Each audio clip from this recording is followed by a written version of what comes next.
વીમા પોલિસીની mystery પ્લાનિંગનો master mind દબોચાયો છે. વીમો પકવવા મજૂરની હત્યા કરી સળગાવી દીધો હતો.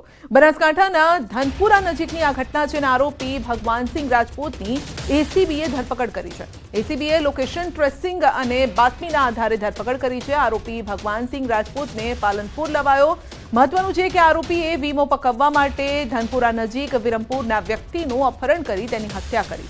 કારમાં લાશને સળગાવી દીધી હતી અને કારમાં ઘટનાને અંજામ આપ્યા બાદ ભગવાનસિંહ રાજપૂત ફરાર થઈ ગયો હતો. ત્યારે હાલ તેની ધરપકડ કરીને તપાસ હાથ ધરાઈ છે.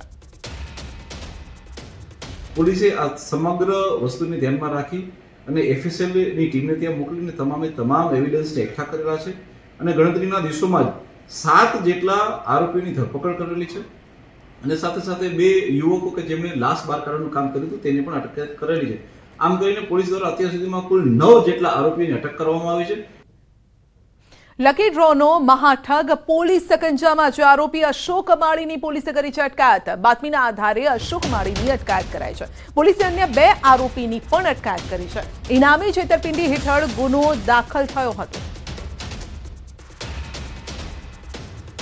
તો કૂપનો આપી અને કૂપનોની સામે પૈસા લેવામાં આવતા અને ત્યારબાદ તેનો લકી ડ્રો કરવામાં આવતો હતો અને આમ કરી લોકોને છેતરવામાં આવતા હતા. કારણ કે જે લોકોએ કૂપન ખરીદી છે એમના જ નહીં પરંતુ બાકીની જે કૂપન છે પોતાના નામની જે કૂપનો છે તે પણ એમાં એડ કરવામાં આવતી હતી અને ત્યારબાદ લકી ડ્રો રાખવામાં આવતો હતો અને એ ડ્રોમાં તેના જે મળતિયાઓ છે તેમનો નંબર લાગતો હતો. સામાન્ય લોકોએ જે લાખો રૂપિયામાં અલગ અલગ ટિકિટો ખરીદી છે જેનો દર હતો 99, 199, 299, લોકોએ આ રીતે પોતાના ઘરના દાગીના પણ વેચીને કૂપનો ખરીદી હતી પરંતુ ડ્રોમાં તેમનું નામ આવતું ન હતું. ને આ રીતે આ વ્યક્તિ જે આપ જોઈ રહ્યા છો તે લકી ડ્રો મારફતે લોકો પાસેથી પૈસા ખંખેરતો.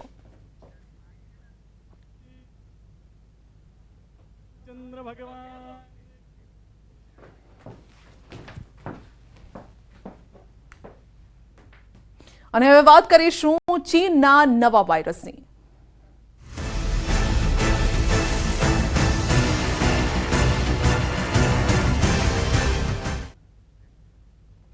HMPV વાયરસ મુદ્દે બેઠક થઈ છે. મુખ્ય સચિવની અધ્યક્ષતામાં મહત્વની બેઠક. આરોગ્ય વિભાગના અધિકારીઓ સાથે આ બેઠક ચાલી છે. તો નાના બાળકોની માહિતી અને તૈયારી પર સમીક્ષા કરવામાં આવી છે. કારણ કે આ જે વાયરસ છે HMP વાયરસ જે નાના બાળકોને તેના બાનમાં લે છે. શ્વાસ સંબંધિત આ બીમારી છે. શિયાળામાં વધુ ફેલાય છે અને જેના કારણે જ અત્યારે સતર્કતા રાખવાની જરૂર છે તેવું કહેવામાં આવી રહ્યું છે. અને આ મુદ્દે હવે આરોગ્ય વિભાગ પણ અલર્ટ થયું છે.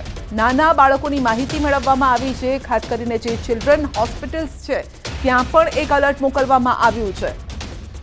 તો શ્વાસ સંબંધિત આ બીમારી છે. લક્ષણો જો કે સામાન્ય છે. શરદી, ખાંસી, ઉધરસ જેવા જ લક્ષણો છે. શ્વાસ લેવામાં, કારણ કે શરદી ખાંસી થાય ત્યારે નાના બાળકોને શ્વાસ લેવામાં પણ તકલીફ થતી હોય છે અને નાના બાળકો જ્યારે એટલી નાની ઉંમર હોય જ્યારે બોલી પણ નથી શકતા એવા બાળકોને જો આ વાયરસ શિકાર બનાવે તો સ્થિતિ વધુ વણસી શકે છે. કારણ કે બેંગલુરુમાં પણ જે કેસ આવ્યા હતા, ભારતમાં જે એન્ટ્રી થઈ HMP વાયરસની તે કેસ પણ 3 મહિના 8 મહિનાના બાળકમાં જોવા મળ્યો.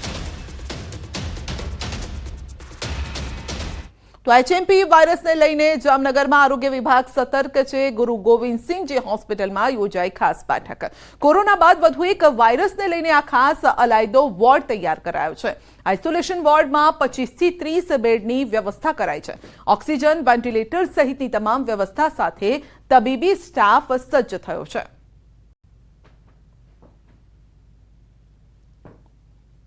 કોરોના બાદ હ્યુમન મેટાન્યુમો વાયરસ છે તેની દહેશતને લઈને સમગ્ર વિશ્વમાં હાહાકાર મચી ગયો છે. ત્યારે ગુજરાતમાં અને ખાસ કરીને જામનગરની જે સરકારી ગુરુ ગોવિંદસિંહ હોસ્પિટલ આવેલી છે, રાજ્યની બીજા ક્રમની આ ગુરુ ગોવિંદસિંહ હોસ્પિટલમાં કયા પ્રકારની વ્યવસ્થા છે એ અંગે વાતચીત કરીશું. આપણી સાથે જામનગર દિલ્હી હોસ્પિટલના સુપ્રિન્ટેન્ડન્ટ ડોક્ટર તિવારી સાહેબ છે. સાહેબ, કયા પ્રકારની વ્યવસ્થા, કારણ કે નવો વાયરસ આવી રહ્યો છે અને જામનગરમાં શું કેવી રીતે તંત્ર સજ્જ?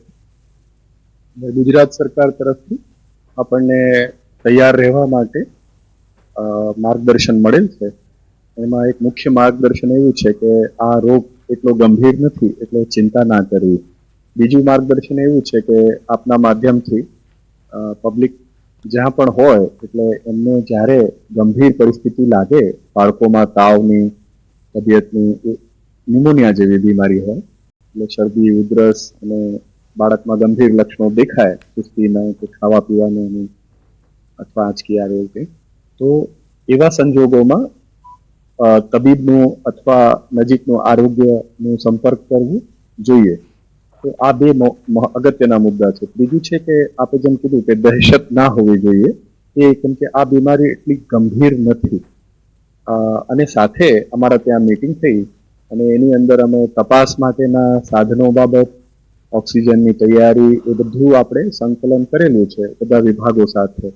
બાળ રોગ નિષ્ણાત, અમારા મેડિસિનના હેડ ઓફ ડિપાર્ટમેન્ટ અને મેડિસિનના નિષ્ણાતો, માઇક્રોબાયોલોજી ટેસ્ટિંગ બાબત, અને એ બધી તૈયારીઓનું અમે આંકલન કરેલું છે. અને વોર્ડની પણ એવી એના માટે આઇસોલેશન વોર્ડ અલાહદે રાખવામાં આવે છે, ડેડિકેટેડ એના માટે. આ જે વોર્ડ તૈયાર કરવામાં આવ્યું છે એમાં કેટલા બેડની વ્યવસ્થા છે અને ખાસ કરીને કયા કયા પ્રકારની એમાં ફેસિલિટી ઉપલબ્ધ છે? એટલે ખાસ કરીને 25 થી 30 દર્દી માટે, અને મોટા ભાગે જો દર્દી આવે તો એને સારી રીતે ઓક્સિજન મળી શકે, એના માટે હાઇડ્રેશન એટલે પાઇન્ટ્સ હોવા જોઈએ અને આરામ કરી શકે. આટલી વસ્તુઓ જરૂરી છે જે જીવન રક્ષણ થઈ શકે. એના માટે વિભાગ જે છે ટ્રેનિંગ પણ આપી દેશે બધા લોકોને. તમામ પ્રકારની તૈયારી સાથે ખાસ અલાયદા વોર્ડ પણ તૈયાર કરવામાં આવ્યો છે તેવું મેડિકલ સુપ્રિન્ટેન્ડન્ટે જણાવ્યું છે. કિંજલ કાપડિયા, વિજયન ગુજરાતી, જામનગર. HMP વાયરસને મામલે તંત્ર એલર્ટ છે. ગાંધીનગર આરોગ્ય વિભાગ એક્શન મોડમાં છે. ગાંધીનગર સિવિલ હોસ્પિટલમાં આઇસોલેશન વોર્ડ પણ તૈયાર કરાયો છે. વોર્ડમાં 25 બેડ સહિતની સુવિધા ઊભી કરાઈ છે. આ વોર્ડમાં વેન્ટિલેટર, દવા, ઓક્સિજન સહિતની વ્યવસ્થા પણ કરવામાં આવી છે. HMP વાયરસનો એક પણ કેસ ગાંધીનગરમાં नोंधायो નથી. गांधीनगर में अभी कोई ऐसा पेशेंट आया नहीं है नया वायरस का, पर हमने अभी आइसोलेशन वार्ड रेडी रखा है. 25 बेड का आइसोलेशन वार्ड है, उसमें मॉनिटर, वेंटिलेटर सब रेडी है. पेशेंट आएगा तो उसको तुरंत ही शिफ्ट कर देंगे और दवाइयाँ और सभी चीज़ PPE किट जो भी उसका रेडी रखना है सब कुछ रेडी है यहाँ पर. HMP વાયરસને લઈ તૈયારીઓ તેજ. સિવિલમાં પણ આઇસોલેશન બેડ તૈયાર કરાયા છે. 15 આઇસોલેશન બેડની વ્યવસ્થા કરાઈ છે. HMP વાયરસને લઈ આરોગ્ય વિભાગ સતર્ક છે.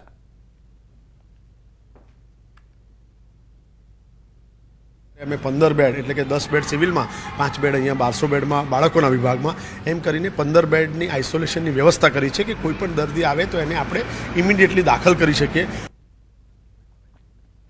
તો સિવિલ સુપ્રિન્ટેન્ડન્ટ ડોક્ટર રાકેશ જોશીનું પણ નિવેદન છે. HMP વાયરસ જૂનો વાયરસ છે. 2001થી આ વાયરસ આપણી વચ્ચે છે. ઇમ્યુનિટી સારી હોય તો ઝડપથી સાજા થવાય છે. તાવ જેવા લક્ષણો હોય તો તબીબની સલાહ પણ લેવી જોઈએ. ડરવાની જરૂર નથી, સતર્કતા જરૂરી છે. કારણ કે આ વાયરસ જૂનો છે, પરંતુ તેણે રૂપ બદલ્યું છે કે નહીં તે જોવાનું રહેશે. આસારામને સુપ્રીમ કોર્ટમાંથી મોટી રાહત. સુપ્રીમ કોર્ટે આસારામને વચગાળાના જામીન આપ્યા છે. તબીબી આધાર પર આપ્યા છે જામીન. 31 માર્ચ સુધીના વચગાળાના જામીન મળ્યા છે. 2013ના રેપ કેસમાં આસારામને મોટી રાહત મળી છે. તો તબીબી આધાર પર જામીન આપવામાં આવ્યા છે, પરંતુ આ દરમિયાન કેટલીક શરતો પણ રાખવામાં આવી છે. શરતોને માન્ય રાખવી પડશે. જો તેનું ઉલ્લંઘન કર્યું તો કોર્ટ કાર્યવાહી પણ કરી શકે છે તેમની સામે.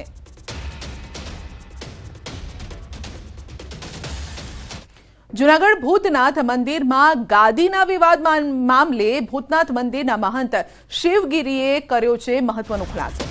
ભૂતનાથ મંદિરની જગ્યા બાબતે જૂનાગઢના પૂર્વ ડેપ્યુટી મેયર ગિરીશ કોટેચા અને સિનિયર વકીલ હેમાબેન શુક્લે મહેશ ગીરી પર ગંભીર આક્ષેપ કર્યા છે. તો બંધ કવરમાં રહેલા ડોક્યુમેન્ટ જાહેર કરાયા છે. તો શિવગીરીની ચાદર વિધિ કરવામાં આવી હતી. મહેશગીરીએ કબજો લઈ લીધાનો આક્ષેપ કરાયો છે. શિવગીરીએ કહ્યું છે કે જૂનાગઢ ભૂતનાથ મંદિર ખાતે વર્ષ 2023માં મારી ચાદર વિધિ કરવામાં આવી છે અને આ ચાદર વિધિ બાદ વિધિવત રીતે હું ત્યાં રહેતો અને બાપુની સેવા પૂજા કરતો હતો. પરંતુ મહેશગીરીએ 50થી વધુ લોકો સાથે આવી ગેરકાયદેસર મંદિર અને ગાદી ઉપર કબજો જમાવી દીધો. તો વધુમાં કહ્યું છે કે હું મારું મોઢું બંધ બાંધી ફરી રહ્યો છું. મને મહેશગીરી તરફથી જીવનનું જોખમ છે અને બીજી તરફ સિનિયર વકીલ ડોક્ટર હેમાબેન શુક્લે વસંતગીરીનું વસિયતનામું મીડિયા સમક્ષ ખોલ્યું છે અને કહ્યું છે કે 500 રૂપિયાના સ્ટેમ્પ પેપર પર સોગંદનામું કરવામાં આવેલું છે, જે નોટરી દ્વારા કરવામાં આવ્યું હતું. તો એડવોકેટ વસંતગીરીનું વસિયતનામું પણ જાહેર કર્યું છે. કેટલાક આરોપ